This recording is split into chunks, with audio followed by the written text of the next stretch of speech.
noite, a graça e a paz do nosso Senhor e Salvador Jesus Cristo.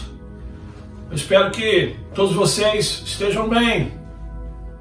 Quero iniciar esse momento fazendo uma oração, como sempre nós fazemos, mas hoje em especial eu quero fazer a oração que o apóstolo Paulo fez para a igreja de Filipos. Oração essa que está registrada no capítulo 1 da carta de Paulo aos Filipenses, a partir do versículo de número 9, onde ele diz assim: que o amor de vocês aumente cada vez mais em conhecimento e em toda a percepção, para discernirem o que é melhor, a fim de que sejam puros e irrepreensíveis até o dia de Cristo, cheios do fruto de justiça, fruto que vem por meio de Jesus Cristo para a glória e louvor a Deus. Esse é o meu pedido em seu favor. É isso que eu desejo para você, meu irmão, minha irmã, que no dia que o Senhor retornar para nos buscar, você seja encontrado puro e irrepreensível. Que Deus possa, mais uma vez nessa noite, também falar conosco. O tema da nossa mensagem hoje é salvo ou não. O texto que nós vamos utilizar é o texto de Filipenses capítulo 1, versículos 2 a 7. Por força do nosso ofício, várias vezes eu tive a oportunidade de discutir, ensinar determinadas pessoas sobre salvação, de como ser igreja. E o texto que nós vamos trabalhar hoje, ele nos traz alguns sinais de como podemos entender, perceber quando alguém é salvo e como esse salvo desenvolve a sua salvação enquanto igreja, a qual está a caminho da eternidade. Mas quais seriam esses sinais que o texto de Filipenses capítulo 1 então nos traz? O primeiro deles que eu gostaria de compartilhar com vocês é que a fonte da salvação deve ser divina. Esse é o primeiro sinal. Filipenses capítulo 1, versículo de número 2. A vocês a graça e a paz da parte de Deus, nosso Pai, e do Senhor Jesus Cristo. Essa expressão graça e paz é o cumprimento padrão do apóstolo Paulo a todas as igrejas que ele fundou. Apesar de serem comuns em sua saudação, essas duas expressões, graça e paz, estão carregadas de conteúdo teológico. Então eu quero começar dizendo que a fonte da verdadeira salvação, ela é divina, porque ela é graça de Deus. O texto diz: a graça e a paz da parte de Deus, nosso Pai, e do Senhor Jesus Cristo. O que é graça? John Stott diz que graça é o favor livre de Deus, independente de qualquer mérito ou obras humanas. É a benevolência de Deus para com aqueles que não merecem. Pergunta: de que forma a graça de Deus ela é exibida a nós? Através da morte de Jesus Cristo na cruz do Calvário. Gálatas capítulo 1, versículos 3 e 4. A vocês, graça e paz da parte de Deus, nosso Pai, e do Senhor Jesus Cristo, que se entregou por si mesmo por nossos pecados, a fim de nos resgatar desta presente era perversa, segundo a vontade de nosso Deus e Pai. Gálatas 1,4, Paulo está dizendo que é através da morte de Jesus que nós somos salvos. Ele diz que se entregou a si mesmo por nossos pecados, ou seja, a morte de Jesus Cristo na cruz, ela não foi só um ato de amor por nós, mas ela também foi um sacrifício pelos nossos pecados. Martinho Lutero certa vez diz que essas palavras, se entregou a si mesmo por nossos pecados, são verdadeiros trovões do céu contra todo tipo de justiça própria, de obras humanas. Porque, segundo ele, uma vez sabendo que foi Cristo que se entregou pelos nossos pecados, entendemos que somos pecadores, incapazes de nos salvar, e deixamos então de confiar em nós mesmos, em nossa justiça própria, para nos salvar, passando assim a confiar somente na graça de Deus, a única fonte verdadeira de salvação, Jesus Cristo. Aliás, o apóstolo Paulo, na carta aos Efésios, capítulo 2, versos 8 e 9, ele diz: pois vocês são salvos pela graça, por meio da fé. E isso não vem de vocês, é dom de Deus, não por obras, para que ninguém se glorie. Segundo, a fonte verdadeira de salvação, ela produz paz na vida das pessoas. Filipenses 1 e 2, a vocês graça e agora paz da parte de Deus, nosso Pai e do Senhor Jesus Cristo. A primeira paz que a salvação pela graça produz é a paz com Deus. Romanos capítulo 5, verso de número 10, Paulo diz: se quando éramos inimigos de Deus, fomos reconciliados com Ele mediante a morte do seu Filho, quanto mais agora, tendo sido reconciliados, seremos salvos por sua vida. Ou seja, o único capaz de transformar, de mudar a nossa condição de inimigos, de separados de Deus, em amigos de Deus, é Jesus Cristo. Como? Mediante a sua morte. Ou seja, somente pela fé na morte de Jesus Cristo, somente quando nós acreditamos que Ele morreu pelos nossos pecados, é que nós somos reconciliados com Deus. É que nós passamos a ter paz com Deus. A segunda paz que a salvação pela graça produz é a paz interior. Filipenses capítulo 4, versículo de número 7. E a paz de Deus, que excede todo entendimento, guardará o coração e a mente de vocês em Cristo Jesus. Talvez você que está me ouvindo nesse momento, você é alguém que sempre perde o controle. É alguém tipo panela de pressão, que com as pressões excessivas das circunstâncias, sempre acaba explodindo. Eu já tive a oportunidade de várias vezes na minha casa termos a panela de pressão explodindo. Minha esposa é alguém que gosta muito de cozinhar e que por isso nós já tivemos esse dissabor. Hoje a panela de pressão da Rose é uma panela toda especial, porque nós já experimentamos, como eu disse, esse dissabor. É horrível uma panela de pressão explodir na cozinha da sua casa. É horrível primeiro pelo susto, depois pelo medo e depois pela sujeira que causa na cozinha. Como é chato quando nós perdemos o controle. Quando é chato quando nós perdemos o controle. Muitas vezes acabamos ficando até com vergonha. E pior quando é o cristão. Pior quando é o crente que perde o controle. Mas quando nós somos salvos pela graça, Deus ele passa a ouvir as nossas orações. Filipenses capítulo 4, verso 6 diz: não andem ansiosos por coisa alguma, mas em tudo pela oração e súplicas e com ação de graças, apresentem seus pedidos a Deus. O saudoso pastor Russell Shedd, ele diz que ele dizia que não acreditava que a paz celestial dominará o coração de todo crente como as águas cobrem o mar. E nós sabemos que isso é uma verdade, senão Paulo ele não pediria para nós não andarmos ansiosos por coisa alguma. Mas a chave para entender a paz interior que a salvação pela graça traz está no restante de Filipenses 4:6. Paulo diz: mas em tudo, pela oração e súplicas e com ações de graça, apresentem seus pedidos a Deus. Ou seja, o remédio para a ansiedade, o remédio para o controle do nosso temperamento, para a falta de paz, está na oração a Deus, está nesse envolvimento, nesse relacionamento com Deus a partir da oração. Se você é alguém tipo panela de pressão, que tem então somente pensamentos revoltantes, horríveis, imorais, etc, etc, isso tudo pode ser vencido pela comunhão com Deus através da oração, da fé. Porque a paz, ela é um produto, ela é um efeito, um benefício da salvação pela graça.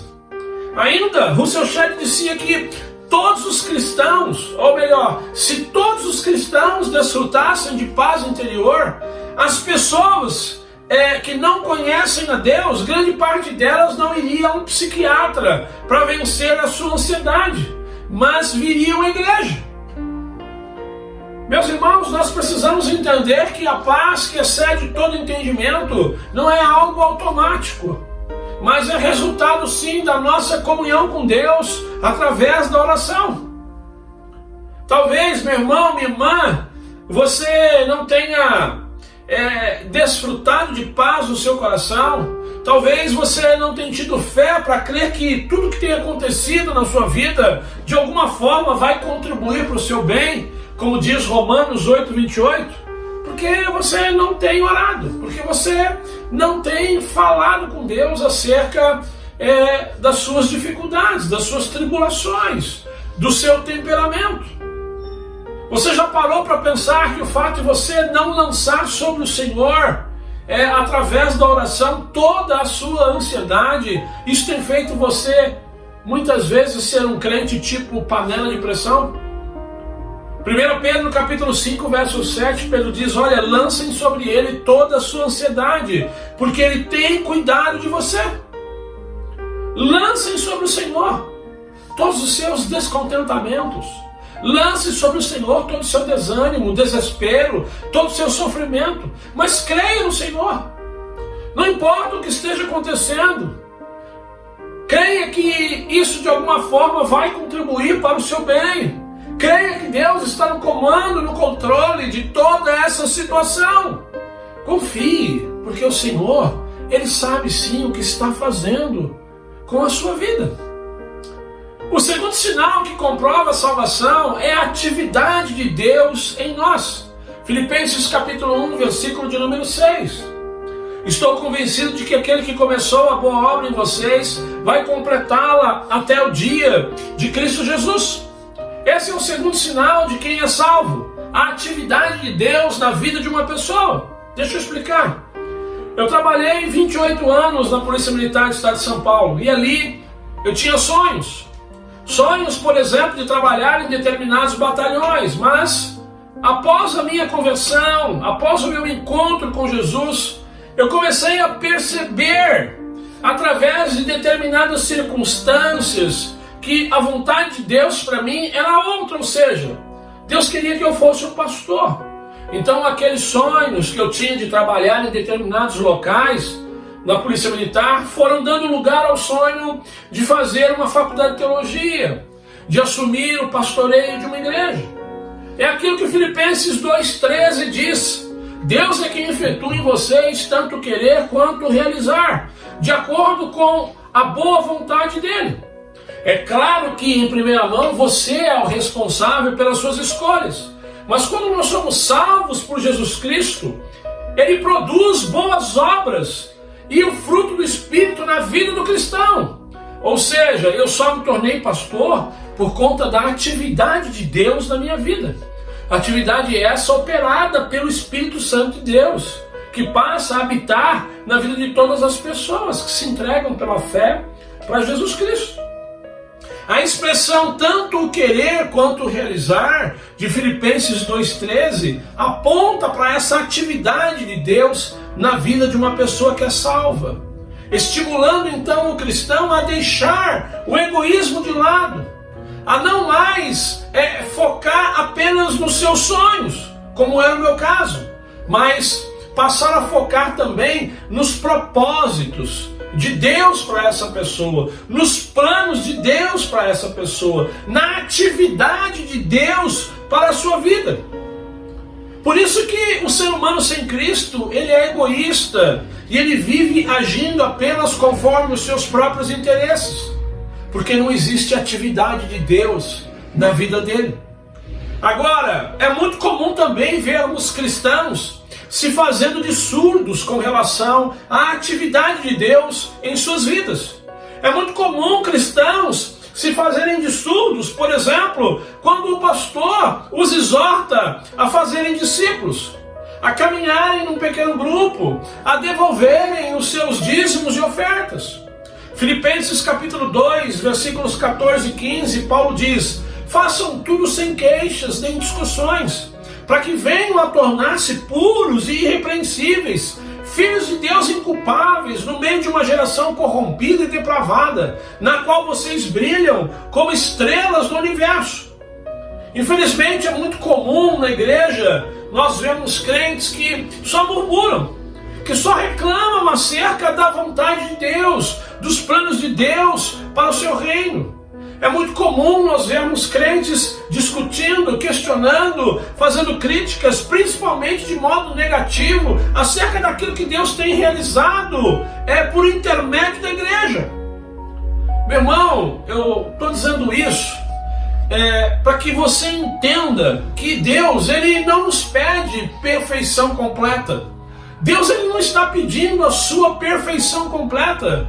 Mas o que Deus está nos pedindo nessa noite é uma vida de dedicação sincera e total à prática da vontade dEle nas nossas vidas. Quando nós somos salvos por Jesus Cristo, nós precisamos estar atentos à atividade que Deus quer realizar através de nós, porque isso sim é um sinal de salvação. No cristianismo, meus irmãos, não existe lugar para apatia, para indiferença, para o egoísmo. No cristianismo, os cristãos precisam entender que eles não podem parar no batismo. O batismo é apenas o primeiro passo para uma vida marcada pela atividade de Deus em nós. E essa atividade de Deus, ela prossegue, ela deve prosseguir. Nós precisamos estar abertos a essa atividade até o dia em que o Senhor Jesus retornar para nos buscar. Deus começou a boa obra, a atividade em você e através de você. Isso é um sinal de salvação. O terceiro sinal que comprova a salvação é o sinal dos relacionamentos fraternais. Filipenses 1, de 3 a 5. Paulo dizendo à igreja de Filipos: agradeça a meu Deus todas as vezes que me lembro de vocês. Em todas as minhas orações em favor de vocês, eu sempre oro com alegria, por causa da cooperação que vocês têm dado ao Evangelho, desde o primeiro dia até agora. Paulo e a igreja de Filipos, irmãos, mantiveram um relacionamento muito bacana, um relacionamento que nós chamamos de fraternal, um relacionamento de irmãos. Por isso Paulo dizia que todas as vezes que ele orava, ele expressava gratidão e amor pela igreja de Filipos, a qual foi uma grande parceira no seu ministério. Aliás, Paulo chama a igreja de Filipos de cooperadores do Evangelho.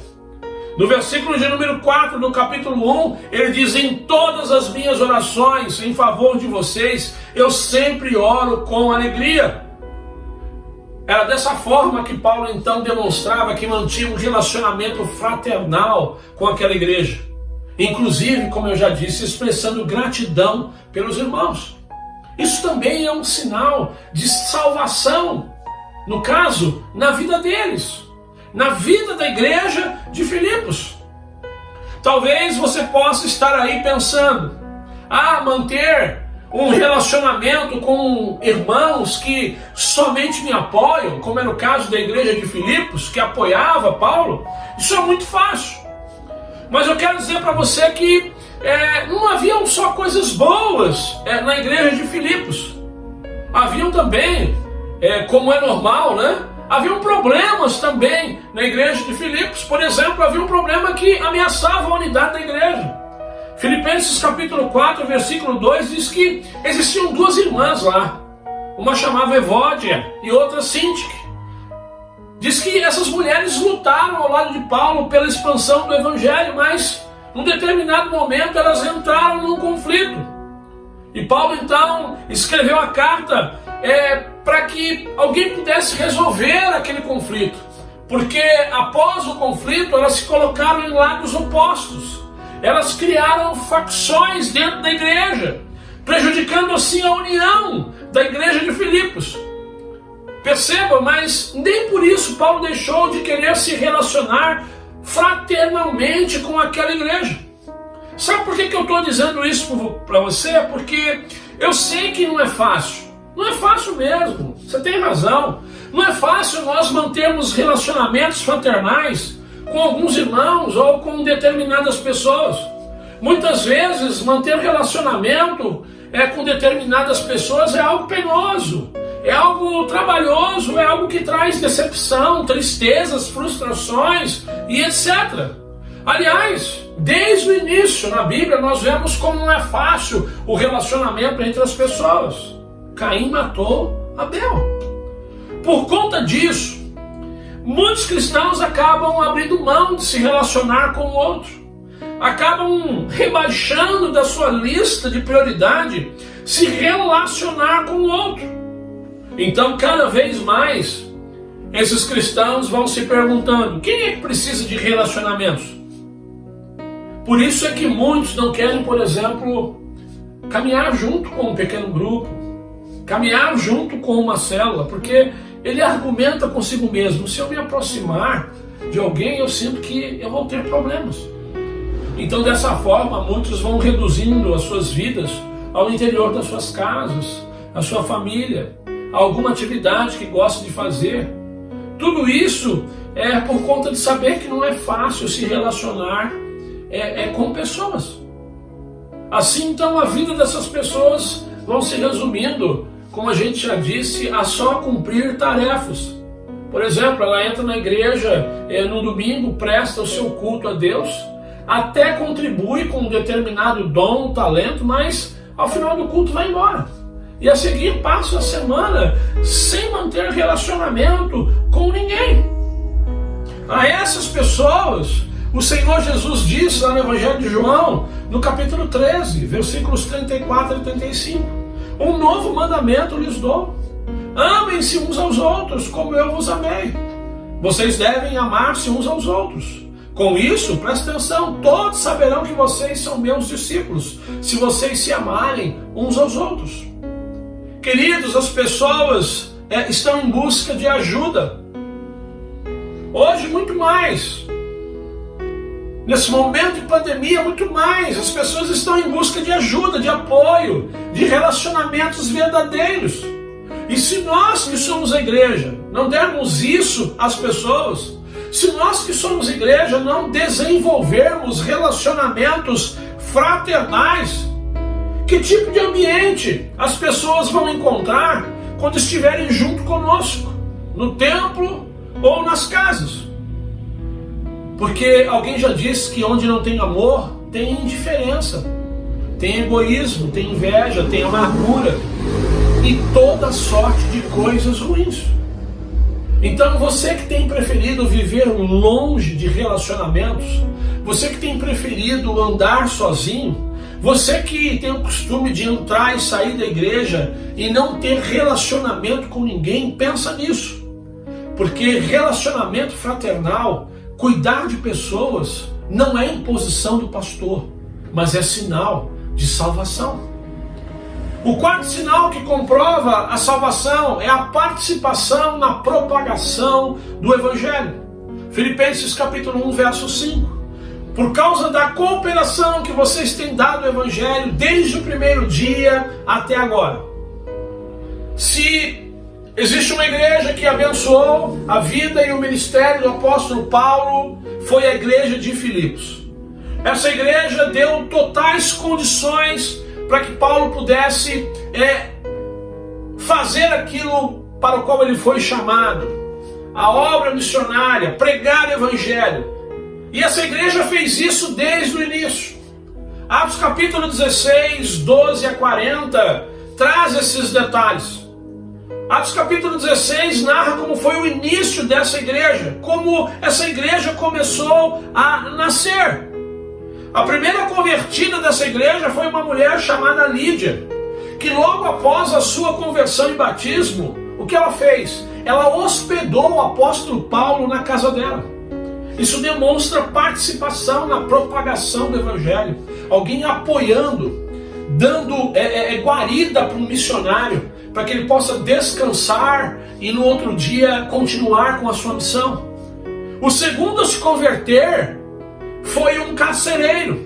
Naquele episódio onde Paulo e Silas estavam presos e durante a noite oravam e cantavam louvores ao Senhor e os demais prisioneiros escutavam. Então diz lá o texto que de repente houve um terremoto tão grande que abalou os alicerces da prisão e todas as portas da prisão se abriram e as correntes de todos os prisioneiros se soltaram.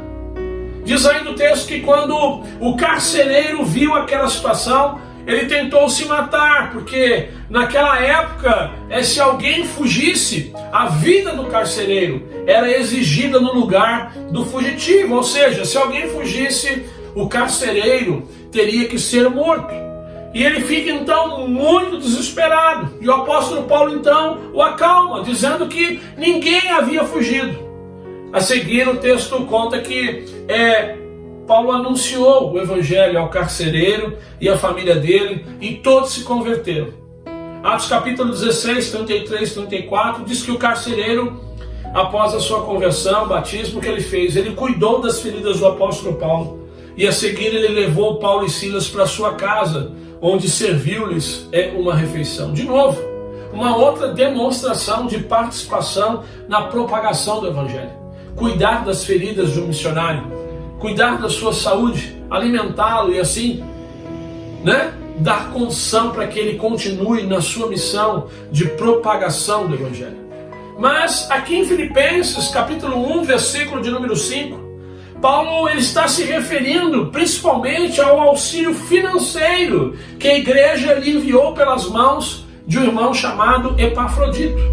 Filipenses capítulo 2, verso 25. Contudo, penso que seria necessário enviar-lhes de volta Epafrodito, meu irmão, cooperador e companheiro de lutas. Presta atenção, mensageiro que vocês enviaram para atender às minhas necessidades.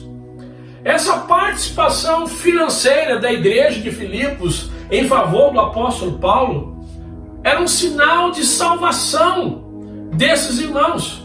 Porque mostra que aquela igreja era uma igreja comprometida com a propagação do evangelho em todas as áreas, inclusive através da área financeira. Filipenses 1,5 diz que eles fizeram isso desde o primeiro dia. Infelizmente, existem muitas pessoas na igreja que até acreditam em Jesus, mas ainda não se entregaram inteiramente a Ele. E quando isso acontece, nós acabamos conhecendo essas pessoas, ou melhor, quando isso acontece, quando alguém não se entrega inteiramente para Jesus, nós acabamos conhecendo essa pessoa através das suas atitudes. As atitudes vão denunciando que essa pessoa ainda não se entregou inteiramente para Jesus. De novo, o saudoso pastor Russell Shedd, ele diz que determinadas pessoas que não têm um compromisso de coração com o evangelho é porque nunca nasceram de novo, nunca nasceram realmente do Espírito Santo de Deus. Então elas têm dificuldade de viver o evangelho, participando financeiramente para a propagação do mesmo. Queridos, sem rodeios, vamos direto ao assunto. O que você acha que Jesus espera de alguém que se diz parte da sua igreja? Que essa pessoa participe financeiramente para a propagação do evangelho de Jesus, como os filipenses fizeram. Um outro exemplo está lá em 2 Coríntios capítulo 8, versículo de 1 a 5, onde Paulo traz o exemplo das igrejas da Macedônia, que diz que mesmo em meio à severa tribulação e extrema pobreza, Paulo diz que eles transbordavam em rica generosidade, que eles suplicavam insistentemente a Paulo o privilégio de poder participar da assistência aos santos.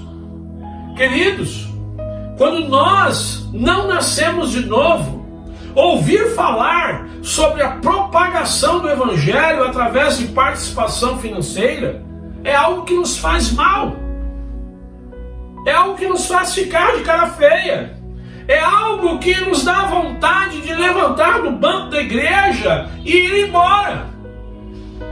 Se você se sente assim quando seu pastor ou seu líder fala sobre dízimos e ofertas, reflita sobre isso. Porque a maior prova da operação do Espírito Santo no coração de alguém, o maior sinal que comprova a salvação de alguém, é o desejo de contribuir financeiramente para a propagação do evangelho e para suprir outras necessidades das pessoas. O quinto e último sinal que comprova a salvação é compartilhar com o seu líder espiritual das bênçãos de Deus através do ministério que o Senhor deu a ele. Olha o que diz o versículo de número 7 de Filipenses 1. É justo que eu assim me sinta a respeito de todos vocês, uma vez que os tenho em meu coração, pois quer nas correntes que me prendem, quer defendendo e confirmando o Evangelho, todos vocês participam comigo da graça de Deus. Havia um relacionamento fraternal entre eles. Havia uma cooperação com a propagação do Evangelho, inclusive financeiramente. Isso tudo então apontava para a união da igreja com o seu líder espiritual, no caso o apóstolo Paulo. E essa união entre eles fazia com que Paulo declarasse no seu coração.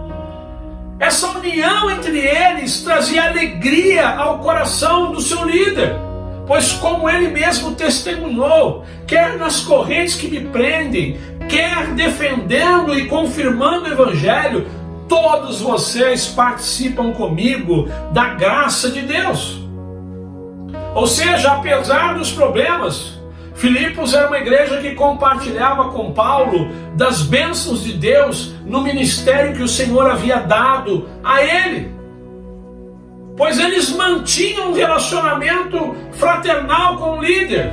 Eles cuidavam do líder, eles participavam financeiramente para a propagação do Evangelho no ministério daquele líder. Eles tinham alegria de participar dos cultos, eles perseveravam na união, na oração.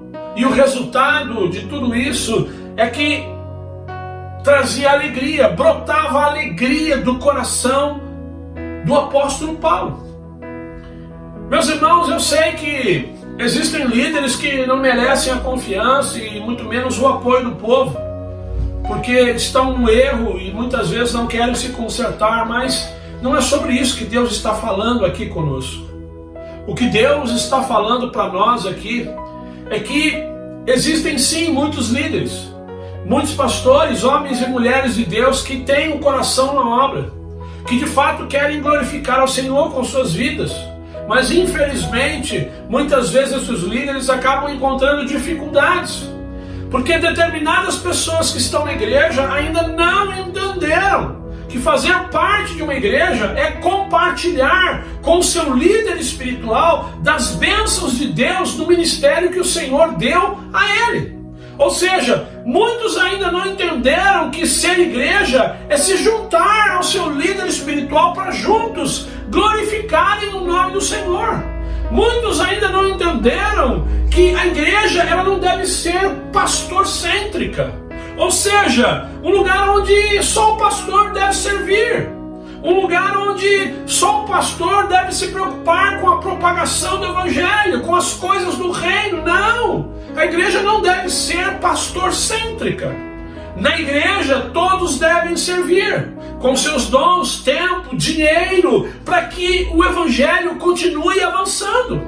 Isso é um sinal de salvação nos membros dessa igreja. Filipenses capítulo 2, versos 5 a 7. Paulo diz: seja a atitude de vocês a mesma de Cristo Jesus, que embora sendo Deus, não considerou que o ser igual a Deus era algo que devia apegar-se, mas esvaziou-se a si mesmo, vindo a ser servo, tornando-se semelhante aos homens, e sendo encontrado em forma humana, humilhou-se a si mesmo e foi obediente até a morte e morte de cruz. Esse é o exemplo, meus irmãos, a ser seguido. Jesus é o maior incentivo para você se juntar ao pastor da sua igreja e juntos glorificarem ao Senhor. Então, em nome de Jesus, para de olhar para quem não está nem aí para a obra de Deus. Para de olhar para quem só quer fazer divisão na igreja. Olhe para Jesus. Siga o exemplo de Jesus e se una ao homem de Deus que foi chamado para estar na sua igreja e tem trabalhado para glorificar o nome do Senhor aí na sua igreja. Pergunta que não quer calar: será que o seu líder espiritual, quando ele chega diante de Deus em oração, ele agradece a Deus pela sua vida? Reflita sobre isso, porque isso também é um sinal de salvação. Eu quero concluir dizendo para você que ainda não se arrependeu dos seus pecados. Eu quero suplicar a você, receba a graça de Deus no seu coração. Receba Jesus Cristo. Porque se você não receber a graça de Deus chamada Jesus Cristo, é impossível você ser um salvo. Evangelho de João capítulo 3, versículo 17, diz que Deus ele enviou o seu Filho ao mundo não para condenar o mundo, mas para que esse fosse salvo por ele. Por ele quem? Por Jesus Cristo. Ainda no Evangelho de João, no capítulo 14, versículo de número 6, Jesus disse, olha, eu sou o caminho, a verdade e a vida, e ninguém vem ao Pai a não ser por mim. Atos capítulo 2, verso 21, diz que todo aquele que invocar o nome do Senhor será salvo. Se arrependa dos seus pecados, invoque o nome de Jesus, se entregue para Jesus em fé, e aí você será um salvo. Meu irmão, minha irmã, a carta de Paulo aos Filipenses, no capítulo 1, os versículos 2 a 7, nessa noite, disse para nós que os verdadeiros salvos, a verdadeira igreja, é aquela que se preocupa com o seu líder e que trabalha junto com ele, para que juntos glorifiquem o nome do Senhor na igreja local. Que o Espírito Santo de Deus nos ajude a compreender todas essas verdades. Que a graça do Deus Pai, o amor do Deus Filho e as doces consolações do Espírito Santo de Deus estejam com todos nós desde agora e para todo sempre. Amém e graças a Deus.